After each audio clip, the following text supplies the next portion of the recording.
Yes, please take it away. Oh, me? Okay. Yeah. Good afternoon. It's past 12 p.m. So in America, it's afternoon. Good afternoon. Welcome to the open house for the admitting Spartans. My understanding is that if you are on this meeting, you have been admitted to the biomedical engineering program for the bachelor degree. Can I get a quick raise of hands if that's correct? Just raise your digital hand in Zoom if you've been admitted to the BME program. Yes, that's correct.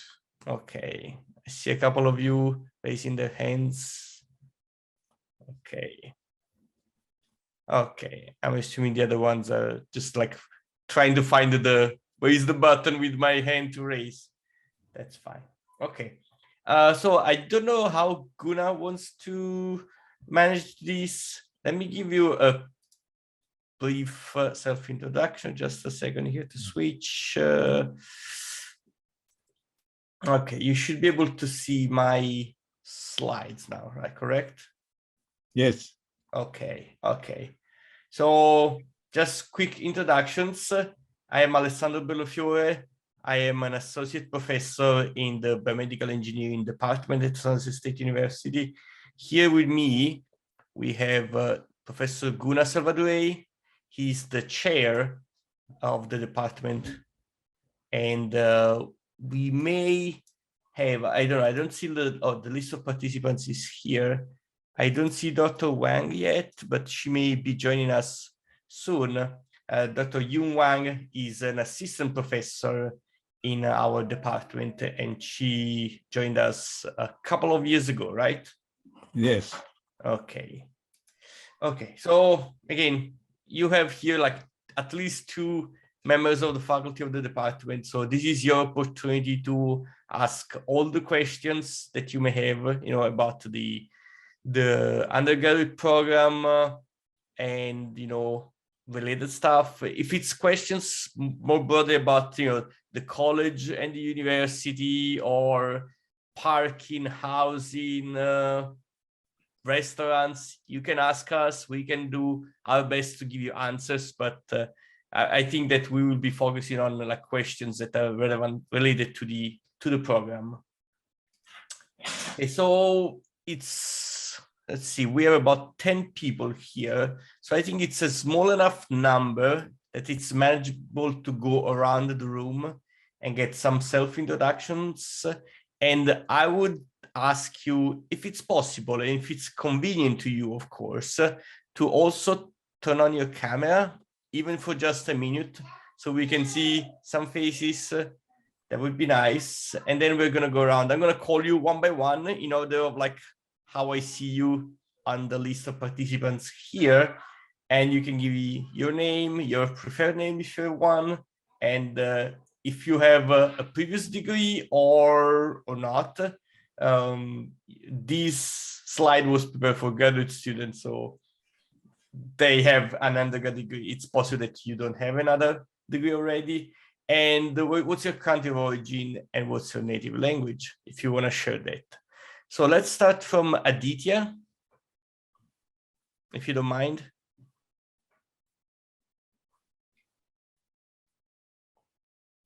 Okay. Oh, there she is. She's coming.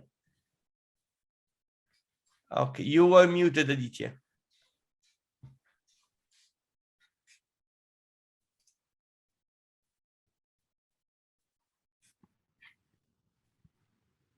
Hello. Hello, sorry. Yeah, this is Aditya's dad. I was going to bring Aditya. Just a second. Or his mom is. Maybe we're both attending. Thank you. Okay, so I'm assuming there was a parent. And then the next person is Akshaya.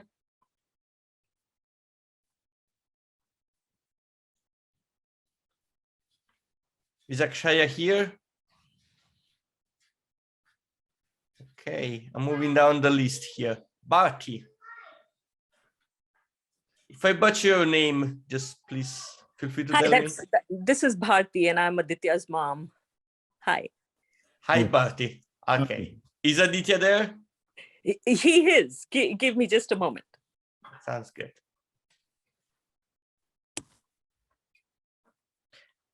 Okay, maybe we can circle back to Aditya in a minute, and we can go down to. I'm Aditya. Oh, hi Aditya. Yeah, and my undergrad degree is biomed engineering, and the country of origin is USA.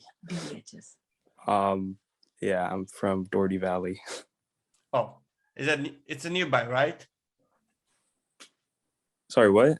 It's in California, right? Yeah.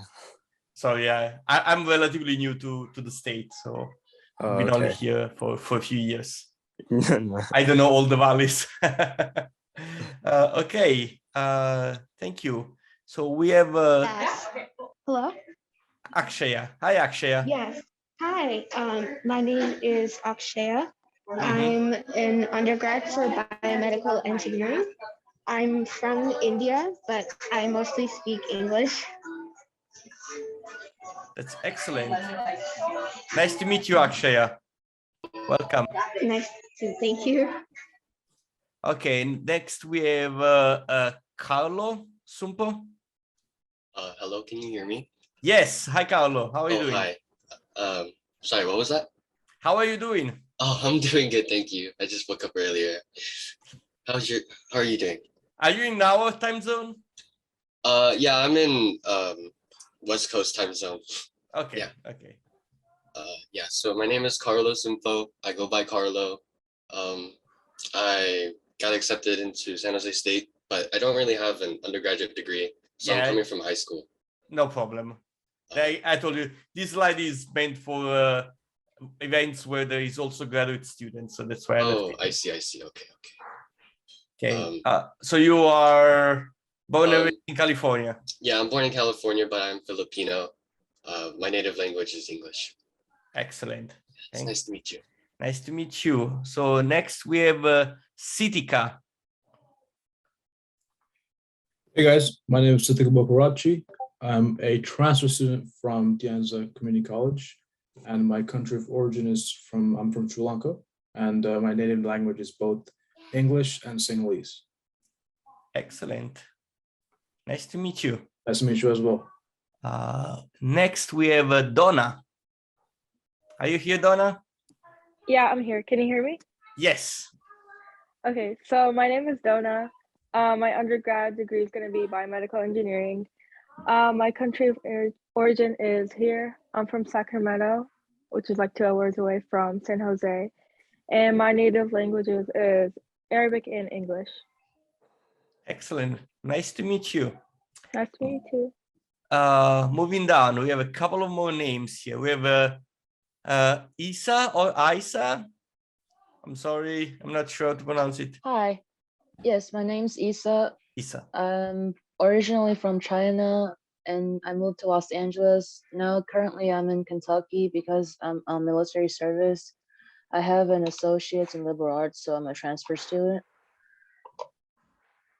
Nice. So China, LA, Kentucky, and hopefully San Jose next. Yep. Nice. That's a nice path. Okay. Thank And you. last but not least, we have Yash. My name is Yash, and I am a current high school student at California High School, San Ramon. My country of origin is India. I moved here when I was about 8 years old, and my native language is Hindi. Awesome. Nice to meet you. Nice to meet you too. So I think this kind like a little group of people that we have here on this call, it's representative of, the diversity that we have in our program and that we are proud of. So to all of you, welcome to the program from me and Professor Salvadore. So I have here a small deck of about 50 to 60 slides. So it's going to take about a couple of hours for me to go through them in very fine detail.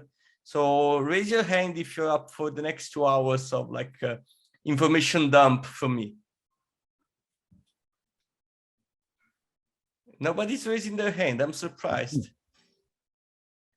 How can you miss on that opportunity? You have a couple of raised hands. Okay, so 2 hours of slides presentations. Okay, no, we're not gonna do that. I have these slides, that's true, and I'll be happy to share them with you at the end of this meeting.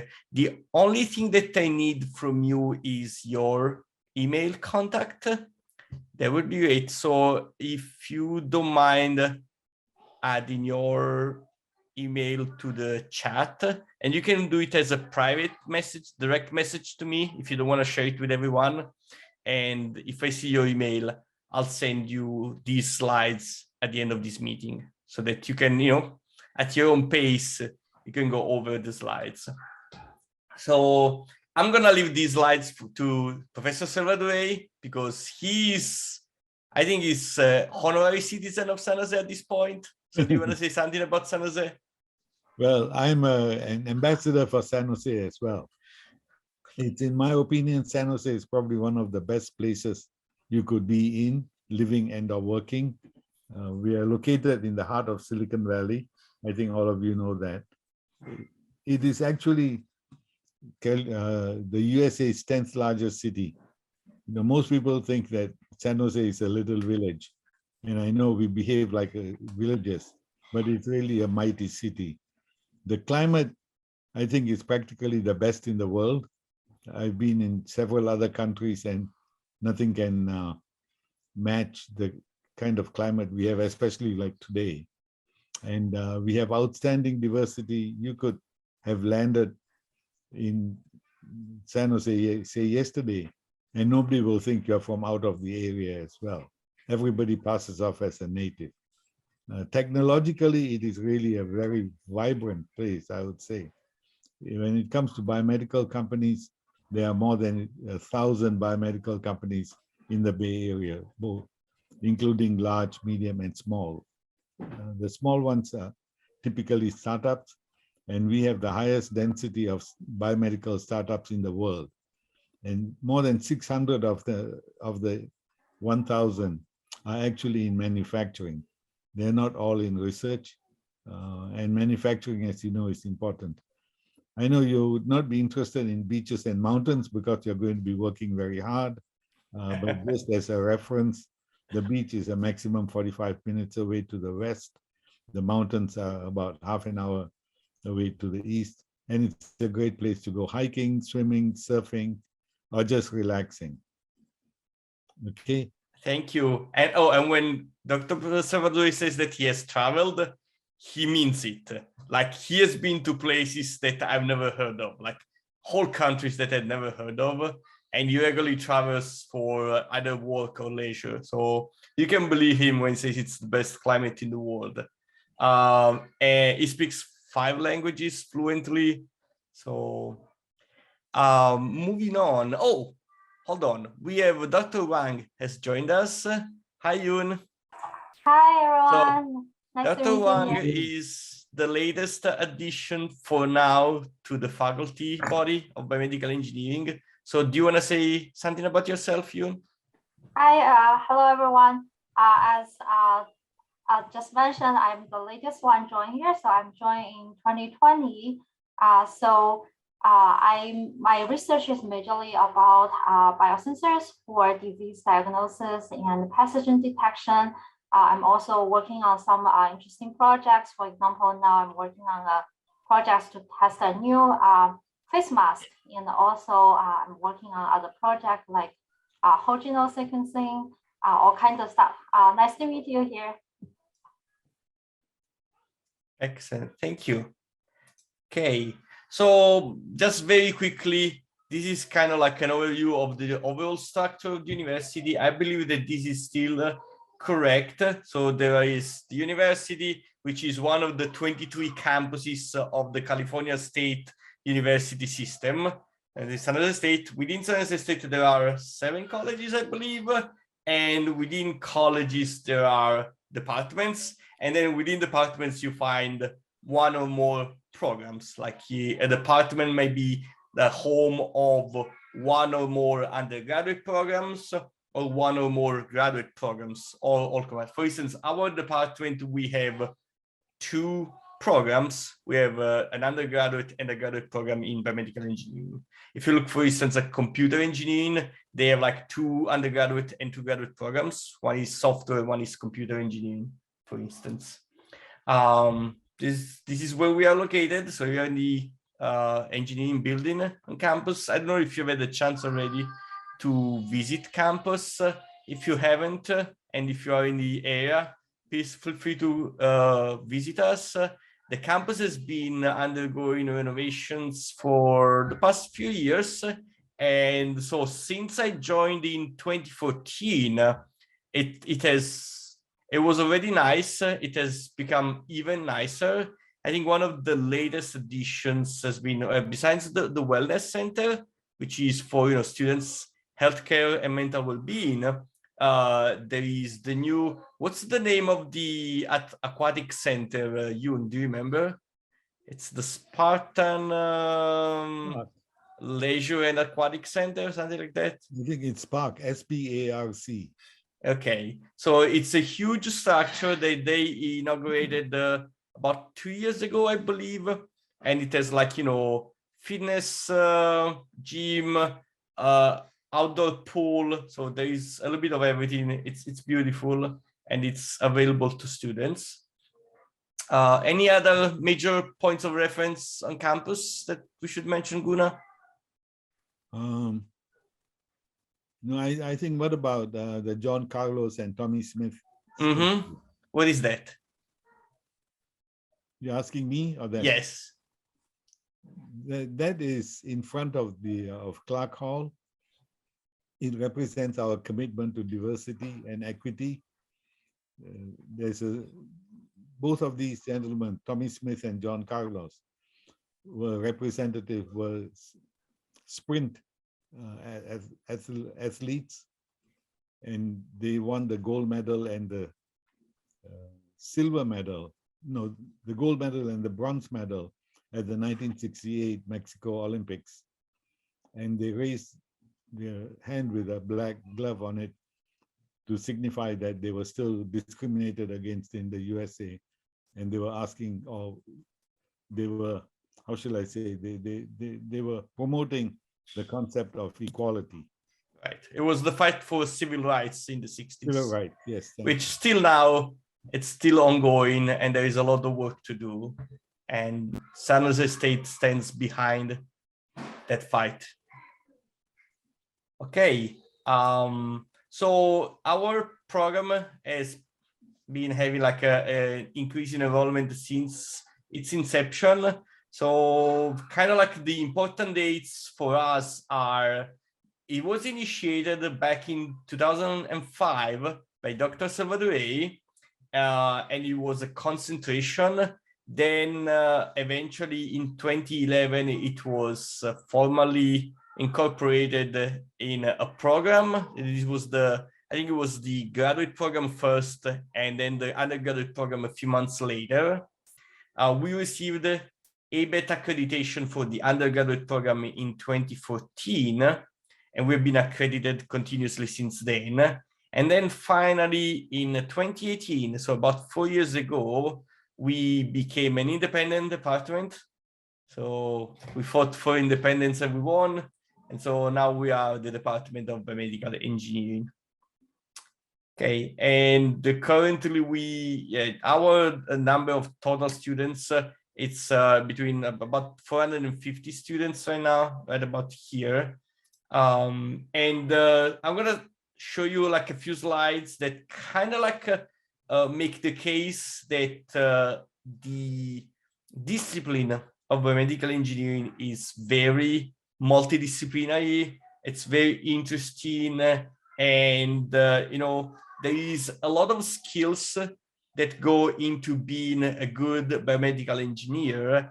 And our effort in our program is to give our undergraduate students the breadth of the field, which is a very broad field, and brings in skills from electrical engineering, mechanical engineering, and other, a little bit of kinesiology and biology, of course. physiology, and it has also like some important aspects of legal regulation, because when you deal with the implanted biomedical devices, this is a field that's regulated heavily by the FDA.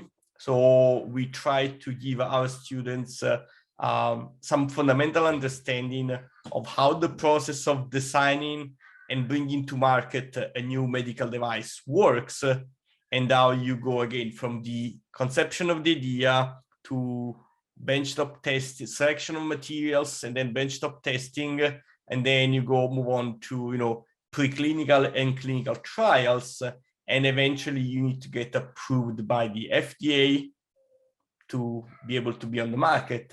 And of course, that one of the topics that's close and dear to Dr. Professor Vadue's heart is that once the device has been approved, you also need to find somebody who reimburses the device. Otherwise, no clinician is going to use it. Correct, Gunnar? Correct, yes. Okay, so we try to give you kind of like a good understanding of how the process works. And the way we do that is through regular coursework, of course, and then there is the culminated experience with the project, but we also bring in a lot of expertise from outside. So we have a number of professionals from around the Bay Area, because the Bay Area is so rich in the biomedical industry. We have connections with those companies and with the individual professionals within those companies, which come to our program to either share their experience and expertise with our students and with us, or in another role, they also come and join our discussions about the future of the program. So we work closely with the industry to make sure that our program is up to date, and that the students that graduate in our program are appealing to the companies in the Bay Area, so that they get a job, a good, well-paying job in a relatively short time. And so far, this has been extremely successful, because I would say that I don't have hard numbers, but my gut feeling is that like 90-95% of our students, if they choose to stay in the Bay Area, they do find a job in the Bay Area within weeks or months. Some of them have a job lined up even before they graduate, and with companies around the Bay Area in roles that are manufacturing, quality, R&D. So there is like a very good synergy between our program and the industry in the Bay Area. Do you want to add anything to this, Gunnar? No, you've done a super job. That's absolutely correct. And I get a lot of inquiries for internships as well. From the companies? From the companies, that's right. Yeah, they're looking for interns. They have internships and they would like our students to apply. I send this information out to all the students. And if the students apply, they are generally successful in getting internships. We also have an annual conference, which has been created so that we, the faculty and the students, can network with industry professionals and get to know them better, and they can get to know us better as well. And that's been very successful. Correct. And just to clarify and anticipate some of the questions, we don't have a structured internship program in our department, but so we just facilitate informally the connection between, again, the companies who are looking for interns and our students who are looking for internships. So this has worked.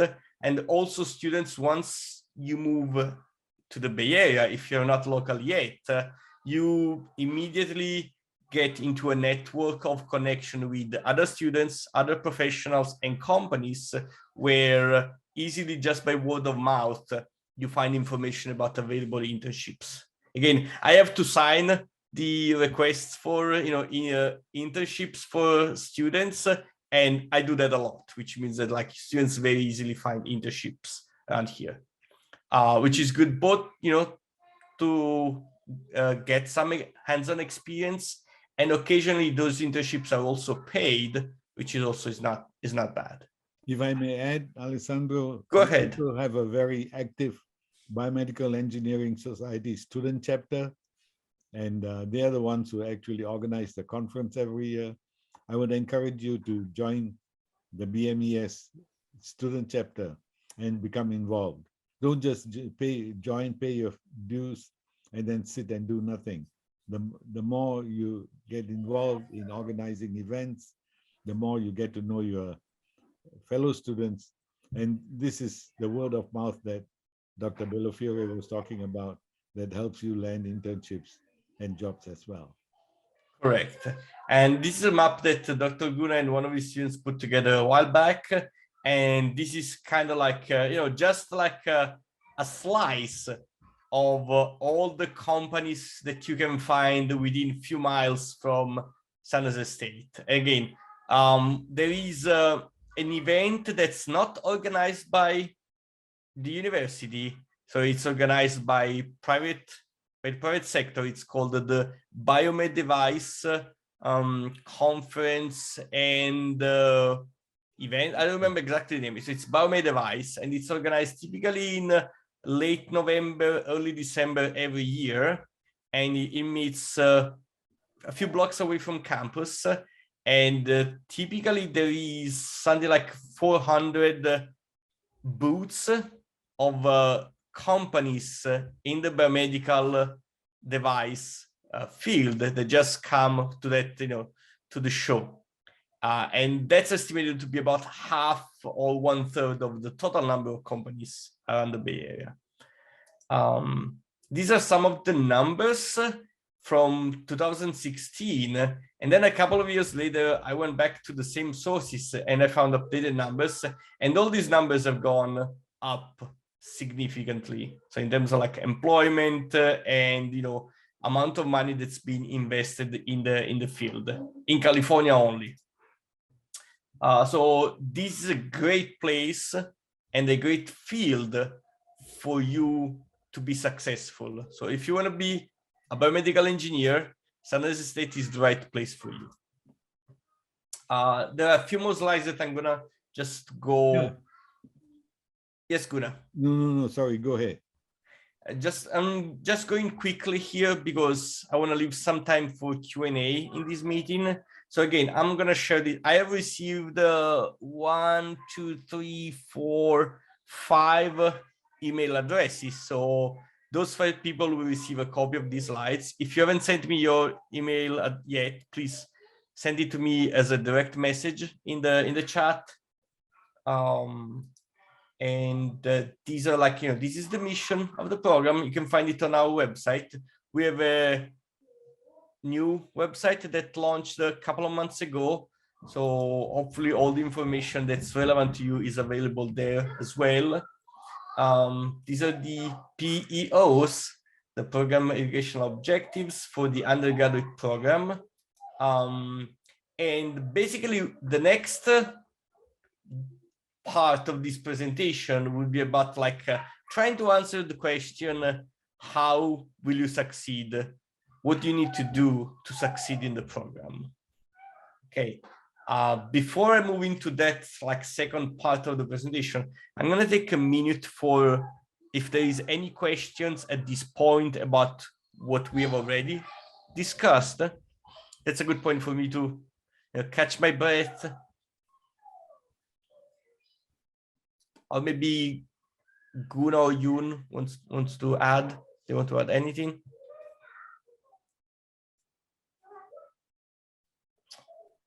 Okay, so let's dive straight into this.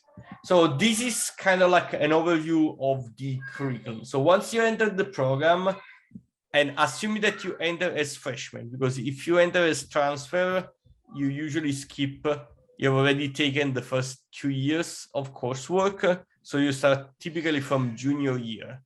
So for freshmen, what you do is that like there is the first 2 year, the freshman and the sophomore year, that's a lot of general education courses, plus the foundations of STEM. So chemistry, physics, calculus-based physics and calculus, plus intro to design and other few courses that are also important. So that's the first 2 years. So I believe that in the first 2 years, your integration in the BME program, strictly speaking, it's still a little bit like, loose, because you probably meet me or some of the other faculty in 1 or 2 classes only and for advising.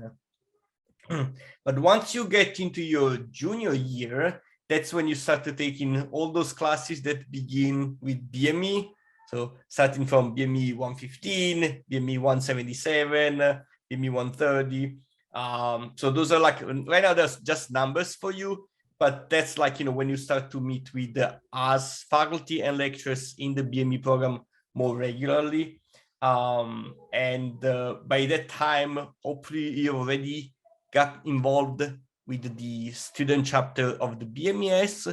So you're already participating in the conference, you're participating in the outreach event, you have joined the student club room in the engineering building where students meet to talk, just chill out or study or organize other events. And so the last couple of years, so that's the junior and the senior year, you complete your technical core classes and your electives. And in your senior year, you work on your culminating experience, which is the senior design project. That's a 2-semester sequence that can only be started in the fall. So you start in the fall with your proposal, and then in the spring, that's your final spring usually, you execute the proposal that you prepared in the previous semester. So you do your experiments or your simulation, you analyze and interpret the results, and then you present at events that we organize.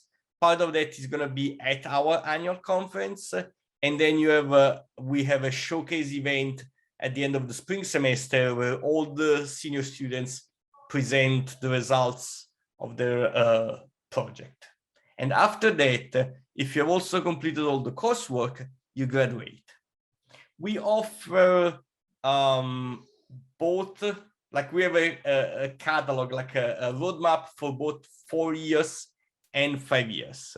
So if you start as a freshman, you can choose like both the 4 or the 5-year plan. If you come as a transfer student, and I understand that on this call there is a few transfer students, so that's why I'm talking to that about as well. So if you come as a transfer student, you may or may not have to get caught up with some of the first and second year classes, depending on whether you have completed those already at your previous college. And then you start, as a junior. So within 2 or 3 years, hopefully you will complete all of your requirements and graduate. This is kind of like, again, just a list of the main requirements, like in terms of like GPA, in terms of like, when you take a class, you always have to pay attention to what are the prerequisites to enroll in the class. Okay, so we have a structure of prerequisites to make sure that students advance in a way that is meaningful, and that if they take a class that's more advanced, they already have the foundations from a previous class about the topics that are assumed to be known already in that more advanced class. And in order to enforce and ensure that you're progressing in the correct way, we mandate advising for the students every semester. So every semester, at the beginning of the semester, the college puts a hold, it's called an advising hold, on your file. And that hold prevents you from registering for classes for the following semester. Okay, so what you want to do is that, like, for instance, now that you are admitted for fall 22, you will have a hold on your file now. So in order to be able to enroll for classes for fall 2022, you have to meet with your undergraduate advisor, which is going to be one of us, and or somebody from college there is like, we share that kind of like activities and workload with the college. You meet with them and you discuss what's your plan for the next semester, and if it's reasonable and if it's the shortest path to graduation for you, then the advisor will remove your advising hold so that you can enroll. So every semester this repeats so that we can help you stay on track and you don't like, you know, lose semesters unnecessarily. Again, this is an explanation of how it works. The slides are here for you to review. This is like an outline of the roadmap for the 4-year plan. Okay, and this is the most recent one from fall 2021. So again, this is going to be included in the slides that you receive. So if you're a freshman, you will start from year 1, of course. If you're coming as a transfer student, you may or may not take any courses from the first 4 semesters, but most likely you will start from the junior year. Again, BME 115, which is Foundations of BME, and these other courses here. So this is for you to review. And this is just like a list of the courses that we offer. Again, I don't really want to say much about it just because it's already 12:40. This is important. Keep this at hand because this is a list of the courses that we do offer in fall 2022. So not every course is offered every semester. Okay. We have been undergoing an effort in the last 2 or 3 years to make all the high enrollment courses available both spring and fall semester, partly to ease a little bit like the number of students in a class, but also to give students more flexibility in their planning. So if you have to take, I don't know, the physiology class, physiology for engineers, BME 177 here, and it's offered both in the fall and the spring, so you can choose when it's the best semester for you to take it according to, again, your other plans. So keep this slide at hand. It could be useful.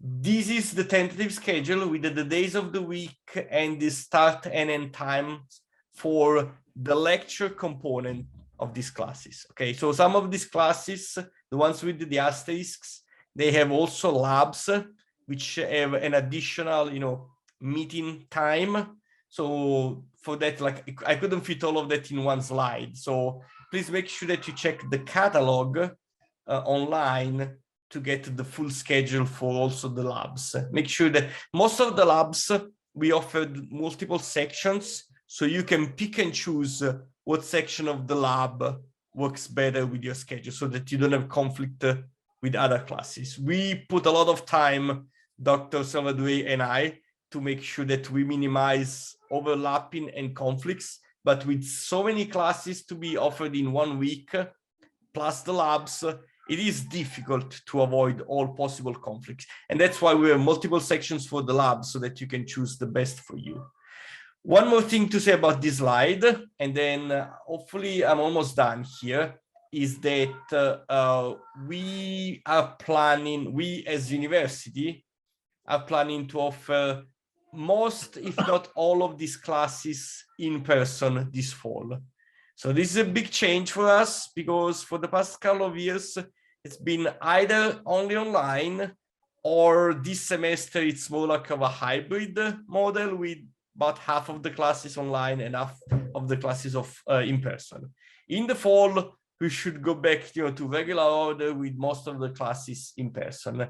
There will be like 1 or 2 exceptions, but this is the plan. So this is important for you because I am aware that some of you are facing the decision whether you have to physically move to the Bay Area and find accommodation and you relocate, and that's like a huge endeavor on your part, and you probably need some early notice about it. So as of now, looking at the landscape and the information that you're getting from upper management of the university, the fall semester is going to be an in-person semester.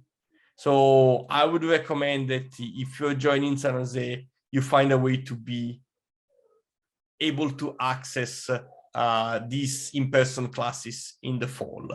Now, nobody can promise that there is not going to be another wave of Omicron and that we're going to move back online. So please don't take this as a promise, because nobody has the crystal ball to say there is not going to be another variant that's going to throw a monkey wrench in the system and we have to fall back to online. So if things don't change, if everything goes well as it's going the past 2 or 3 months, we should be able to offer these classes in person. Is that correct, Gunnar?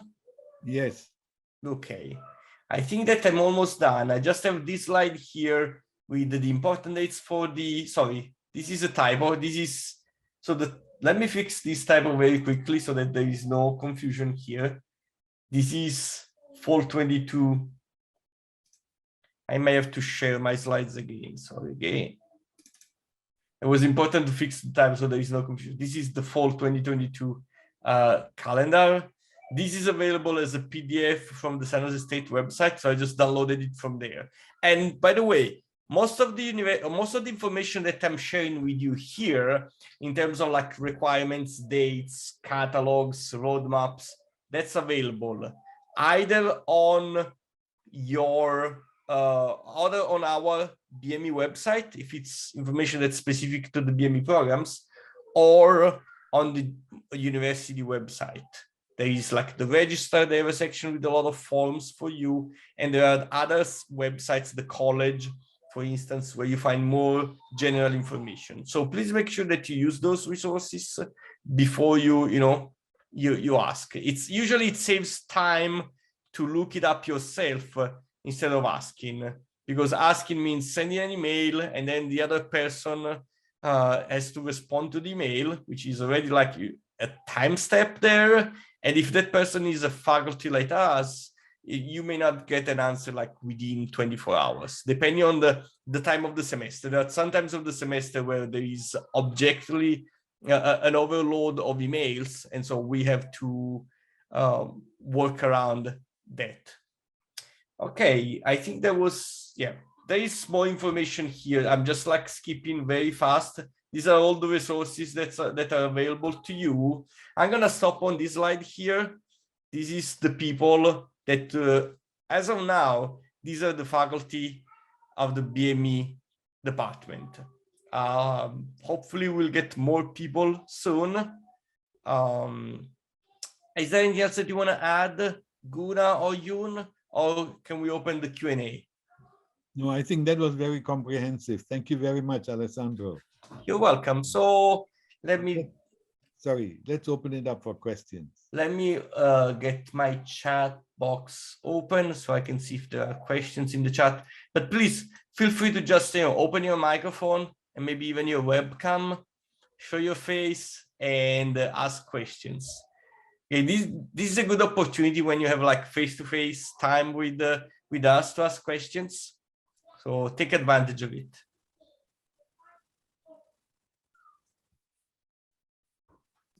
Hi. So I have a question about the internships. So you mentioned that typically you informally facilitate between students and like companies when you ask about internships. So the question I had was that, is it possible to get an internship at a biomedical company as a freshman, or do you have to be a junior or a senior? Because that's when you take those like certain core classes. Okay, that's a good question. So I'll give you my attempt at an answer, and then I'll let Dr. Silva give you the right answer. So I'll give you the wrong one, and he'll give you the right one. So the wrong one, as far as I know, there is no limits to the academic level to get an internship. You can get an internship as a freshman, of course.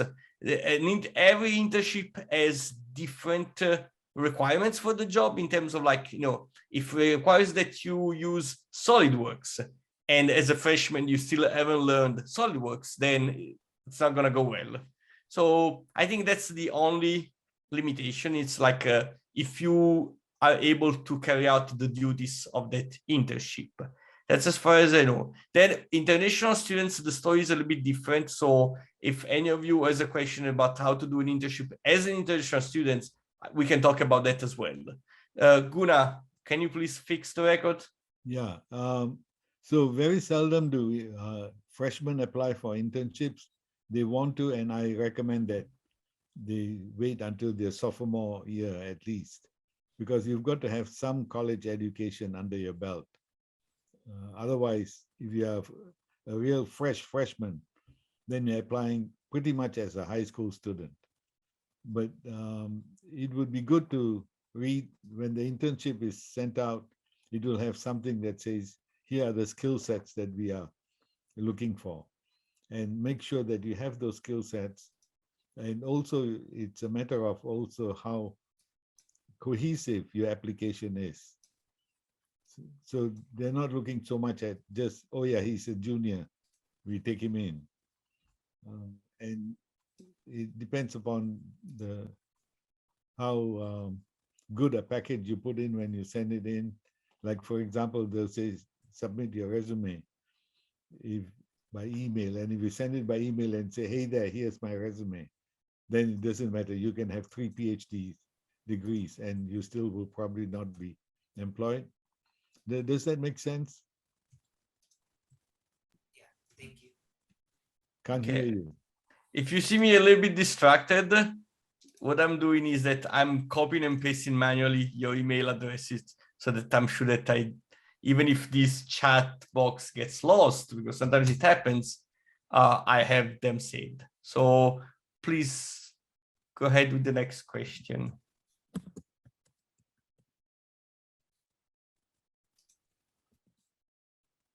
Coming back to internships, the important thing is to apply.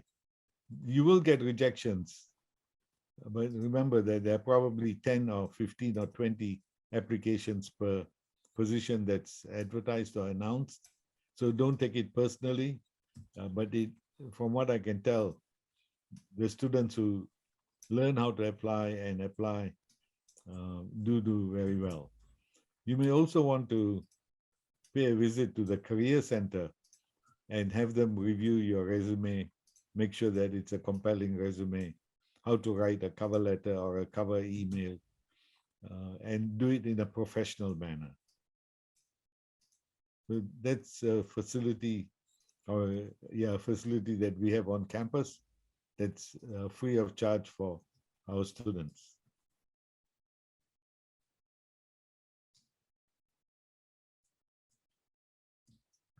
Thank you, Guna. I don't see other questions in the chat. Are there any more questions? Just to quickly touch, I don't know if there are any international students here. So if you're an international student, you can still do an internship. There are like some limitations on the number of hours that you can put into an internship. I believe there is a limit of 20 hours during the semester, and the limit is 40 hours during the summer. So you cannot do more than that cumulatively, meaning that if you're doing an internship at a company and you're working maybe in the cafeteria on campus, the total hours cannot be more than 20 during the semester and 40 during the summer.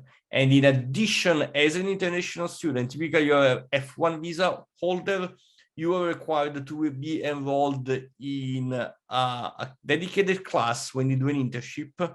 It's an immigration law requirement. The class is BME 180 currently. It's called a CPT class, continuing training program, something like that. Curricular practical training. Almost. Yeah. I almost got it right. Almost. Let's see if there are any more questions. I have taken note now. 1, 2, 3, 4, 5, 6, 7, 8, 9 email addresses I received. I have a follow-up question regarding the BME Society. Yes, Siddhika. So for on orientation day, is that the time we sign up for the club, or do we wait till later on in the summer to join the club? You can join any time of the year. There is no window for enrollment, you just contact. So there is a website. Do we have the link? Yoon, can you look up the link, please? I believe it was on the San Jose State BME webpage. Is that correct? There is the BME website, which is the department website, and then there is a separate website which is the student chapter of BMES. So I'm trying to get that. Yes, so it's in the chat. So if you go there, there is information on how to obtain a membership. It's very easy. There is a very small, it's a symbolic annual fee, which I think is just, to maintain the club room and, maybe to buy some paper for the print. I don't know, like it's very minor cost to be a member. But what you get out of it is a lot. Again, I think one of the, there is the student club room, and there is this community building space where you can get, to spend time with other students that's not like class time. So that has a value on its own. And then other things that students typically get out of it is to get involved in activities such as like outreach or mentoring programs that they organize. This is everything organized by the students for the students. And there is the conference. The annual conference is this event that we hosted during spring break. So it was last week that we had it. Yeah, actually, I reached out to one of the board members or the speakers. Right. I was going to attend it, but I missed it. And so just so in case not everybody on this chat is informed about it. So this conference, again, it's once a year. It used to be in person one day, so a full day from like 7 a.m. to dinner time. And now the last couple of editions have been virtual, online, because of the pandemic. And I must say that like last week, it was perfect. Like students very quickly found a way to move this event to online in a way that's still engaging and exciting. Next year, I don't know at this point if we're planning to stick with an online format or to move to an in-person conference again. Personally, I would prefer an in-person conference, but I do understand that I may be in the minority. But that's something that's going to be decided over the summer, because typically during the summer, the students, they team up and they start planning for the conference for the next, March 30th. So it's a 9-10 months process of organizing that takes some of your time and effort, of course, but it's extremely rewarding because, again, it's something huge that you accomplish as a student working with other students. And you get to organize this conference where there might be, 400. I think our peak was the year before the pandemic, so 2019.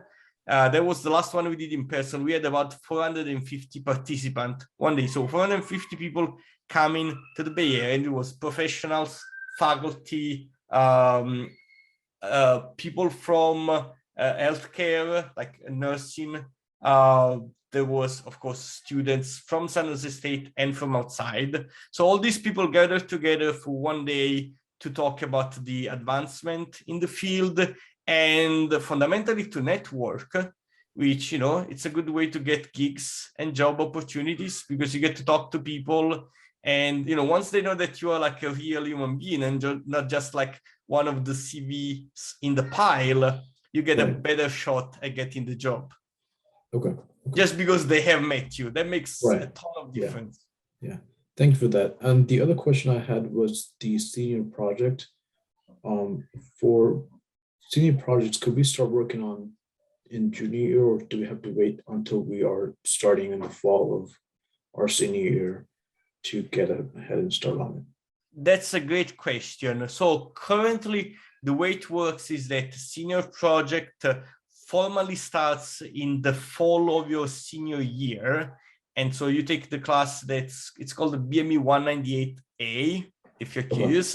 And that's basically, it's the preparation. So you write your proposal, you team up with other students, find an advisor and a topic. And during that fall semester, you write a proposal. It's like, this is what I want to do.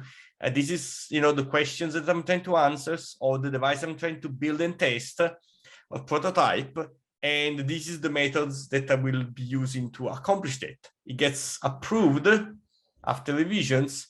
And so the next semester you move on to the execution part, where you build, prototype the device, you do the testings, you write your final report. Okay. So that's the way it works. Can you start a little bit earlier than that? Informally, yes. Informally, I always advise students to start thinking about their senior project at least 1 or 2 semesters before, because it takes time to figure out what it is that you like to do. Like, do you want to work in prosthetics? Do you want to work on imaging? Do you want to work on cell culture? There are like so many opportunities in our department because we have a faculty with the different areas of expertise. Like, for instance, Dr. Wang works on sensors, bioinstrumentation. Is that correct, Yun? Yes. If I'm butchering your area of expertise, please correct me. Yeah, thanks. And she has a lot of experience with the FDA. So if you are interested in that kind of research, you may want to reach out to Dr. Wang during your junior year, and she's going to give you, some directions to say, okay, you start to read this literature, learn this software, or show up in the lab. You can shadow another team so that you learn how the instruments work for, prototyping sensor stuff. So that's what I advise, that you start informally 1 or 2 semesters before, during your junior year, but then the formal project is senior year. Okay, got it. Thank you. And one of the reasons why we do that is because there are prerequisites to the senior project. So you're supposed to learn, the foundations of BME, physiology, and some of the methods, like experimental methods, statistics. Those are things that you should have learned by the time you start your project. Okay, got it. Thank you. You're welcome. Although there was a question in the chat. Let me see. Do people go into a master's degree normally, or is it just bachelor's and then job? Okay, so I'll answer this question first. Okay, so I would say that over the past 2 or 3 years, so I've been the graduate advisor and coordinator, and part of my duties as the advisor for and coordinator for the graduate program in BME has been to do the admissions of students who apply for the master's program.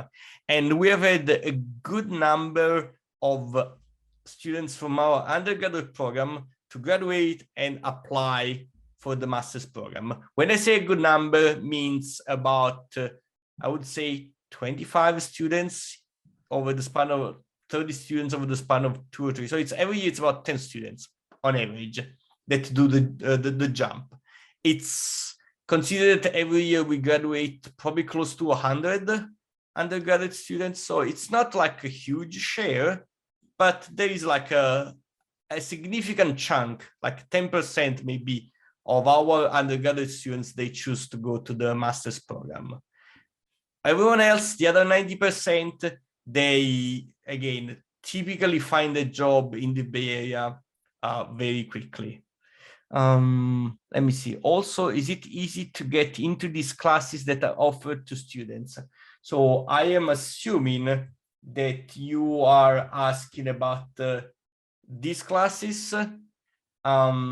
So the enrollment in these classes is usually, it's not difficult to get into these classes. So some of the issues that I have seen in previous years have been with freshman and sophomore classes, because those are classes that are offered by other colleges, like calculus, chemistry, physics, and those are classes that are like taken by students, across the university. All engineers, all science students, they have to take those classes. So they have like multiple sections every semester, Occasionally, I heard of students who showed up a little bit too late for enrollment, too close to the beginning of the semester, and so they were not like, you know, unable to register, but they were unable to pick the section that worked better for the schedule. So you may be stuck with the section that's an inconvenient time for you. So that's as bad as it gets.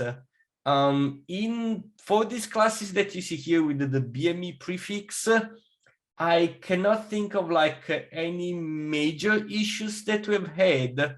Again, because when we plan the schedule, we look at, like, you know, the enrollment from the past 1 or 2 years. And so if need be, we try to, again, if a class is becoming too large, we try to offer the class twice in a year. So far it has worked. I cannot think of any, again, of these classes where there's been students who haven't been able to enroll. Guna, am I missing something here? No, you're not. That's absolutely correct. Okay. Yeah, the only thing is you may need to wait a semester to get the class. Right, but yeah, that happens again if you show up late. Yeah. Advanced registration for continuing students begins like in April for the fall semester. And then for new students, I think it's, I think the date has not been decided yet. I think it's on the, last week it was still TBD on the website, but there's gonna be a point where new students can enroll, probably starting from June or July. I don't remember. Do you remember, Guna? No, I don't. Okay. So make sure that, you know, you are a frequent visitor of the registrar's website where this information is posted, so that, you know, when enrollment opens for new or transfer students, you are there. You know, it doesn't have to be on day 1. It can be like on day 7, but don't wait until day 50, right? Because if you go and enroll the day before the semester begins, you may be out of luck with some classes. In general, Alessandro, if the students get their advising done and the advising hole removed and ready to enroll when the classes are open for enrolling, they should not have a problem. Right, yeah, and that's a very good point. So in order to be able to enroll, as I said before, you need to have your advising hold removed. So as soon as you decide that, you know, you don't want to just be an admitted, but you want to actually join San Jose State, as I hope, please make sure that you make an appointment with your advisor. And if you are a freshman student, your advisor is going to be from the Engineering Student Success Center. If you are a transfer student, we are going to have one of us to be the transfer advisor, starting from probably the end of the semester. So be in touch with either me or Dr. Guna for additional information. I'll be happy to help you and guide you. Let me pull up the information from the website so I can give you the link. Bear with me for just a second.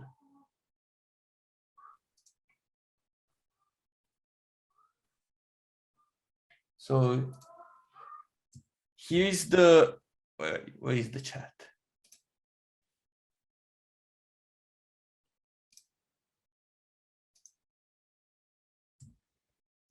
So this is a page from our website where you find all the information about advising and who is your advisor, depending on like which year you are in and depending on the first letter of your last name.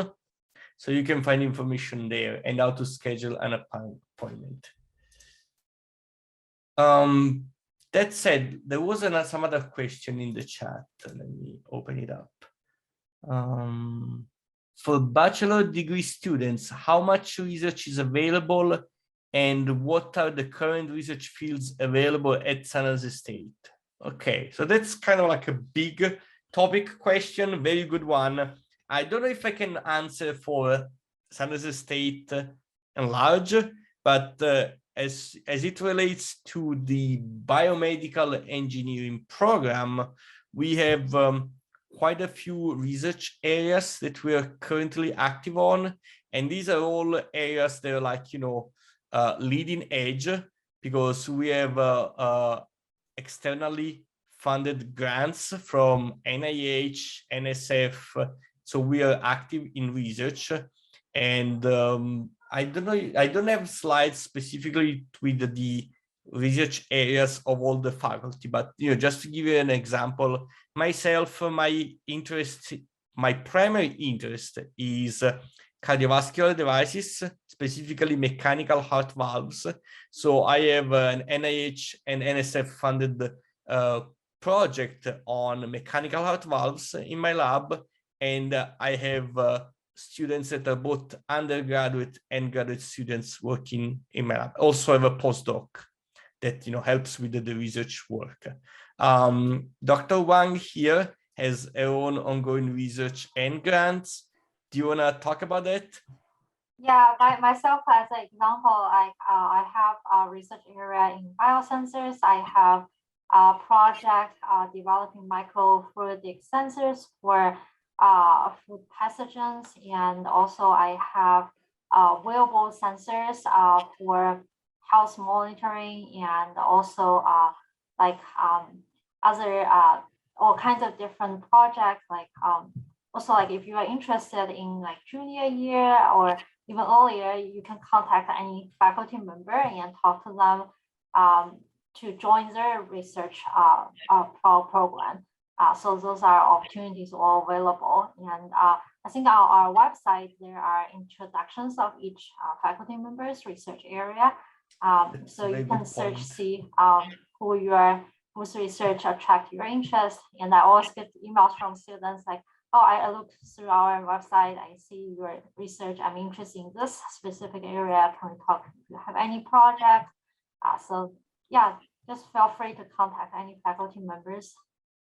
Yeah, and I put another link in the chat with the link to the research page where you can look up individual faculty. But anyway, we have like nanotechnologies and drug deliveries. We have biomechanics and prosthetics. We have microfluidics devices and cell culture. We have biosensors. We have development of grafts and materials for vascular grafts. And I may probably forgetting some of our areas of research because there are so many. So even though it's a relatively, you know, compact sized department, we have a lot of good research going on, and we have resources to support the research because of these external grants that we are getting. That was the last question I saw in the chat. Are we over time, Gunnar? Yes, we are. We are about 20 minutes over time. Okay, maybe we have time for one final question if there is one.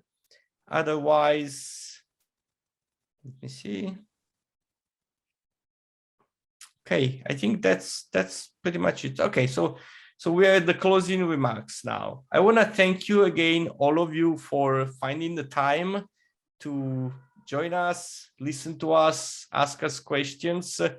That's really, really good for us. And I think that, you know, Dr. Saladue and Dr. Wan will join me in hoping that you will all decide to join San Jose State and the BME program this fall. We're really looking forward to working with you. Thank you, everybody, for being here. And I echo Dr. Bellafiore's comments. Thank you, everyone. Nice meeting you here. Okay, I'll send you a copy of the slides as soon as we finish. Thank you. Thank you all. Okay. Bye-bye. You have a good day. Thank you. Bye. Thank you, Alessandro. You're welcome.